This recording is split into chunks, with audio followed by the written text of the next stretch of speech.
ঈদ মানে খুশি, ঈদ মানে আনন্দ। আর এই আনন্দটাকে আরো বরকতময় করতে আমরা ঈদের দিন পালন করতে পারি এই 10টি সুন্নাহ, যা আপনাকে ঈদের আনন্দের পাশাপাশি সওয়াবেরও একটা অংশীদার করবে ইনশাআল্লাহ। তো চলুন আমরা শুরু করি এবং জেনে নেই ঈদের দিনের আমলকৃত এই 10টি সুন্নাহ।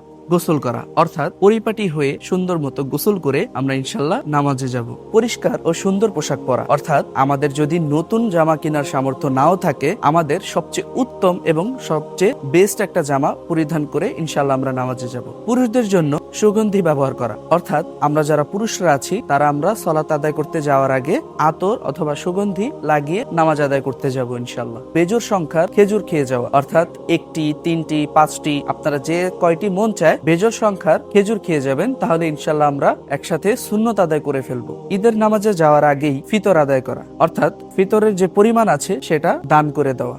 ঈদের দিন সকালে তাকবীর পড়া, অর্থাৎ আল্লাহু আকবার আল্লাহু আকবার লা ইলাহা ইল্লাল্লাহু আল্লাহু আকবার ওয়ালিল্লাহিল হামদ পড়তে পড়তে যাব, পড়তে পড়তে আসবো। সম্ভব হলে ঈদের নামাজে আমরা হেঁটে যাব, অর্থাৎ আমাদের যাদের বাইক আছে, গাড়ি আছে, যে কোনো বাহন আছে, আমরা ইনশাল্লাহ চেষ্টা করব ঈদের নামাজে হেঁটে যাওয়ার। ঈদের দিন যাওয়ার সময় যে রাস্তা ব্যবহার করা, আসার সময় অন্য রাস্তা দিয়ে আসা, অর্থাৎ আমরা যাওয়ার সময় যে রাস্তা ব্যবহার করব, আসার সময় চেষ্টা করব অন্য একটি রাস্তা দিয়ে অথবা অন্য কোনো রাস্তার পাশ দিয়ে। যদি রাস্তা হয় একটি, যেমন এক লাইনের রাস্তা হয়, যদি আমরা যাওয়ার সময় বাম পাশ দিয়ে যাই, চেষ্টা করব ডান পাশ দিয়ে আসা। মানুষকে বলা তাকাব্বালাল্লাহু মিন্না ওয়া মিনকুম। সাহাবীগণরা ঈদের দিন এই কথাটি এক অপরকে বলতেন, তাকাব্বালাল্লাহু মিন্না ওয়া মিনকুম, মহান আল্লাহ তাআলা আপনার এবং আমার ভালো কাজ এবং ইবাদতগুলোকে কবুল করে নিক। ঈদের দিন বেশি বেশি জিকির করা, অর্থাৎ আমরা ঈদের আনন্দের দিনের পাশাপাশি ইনশাআল্লাহ যত সম্ভব চেষ্টা করব আল্লাহর জিকির আদায় করা। এই ছিল আমাদের গুরুত্বপূর্ণ 10টি সুন্নাহ, যা রাসূল সাল্লাল্লাহু আলাইহি সাল্লাম তার জীবদ্দশায় এবং ঈদের সময় করে গিয়েছেন।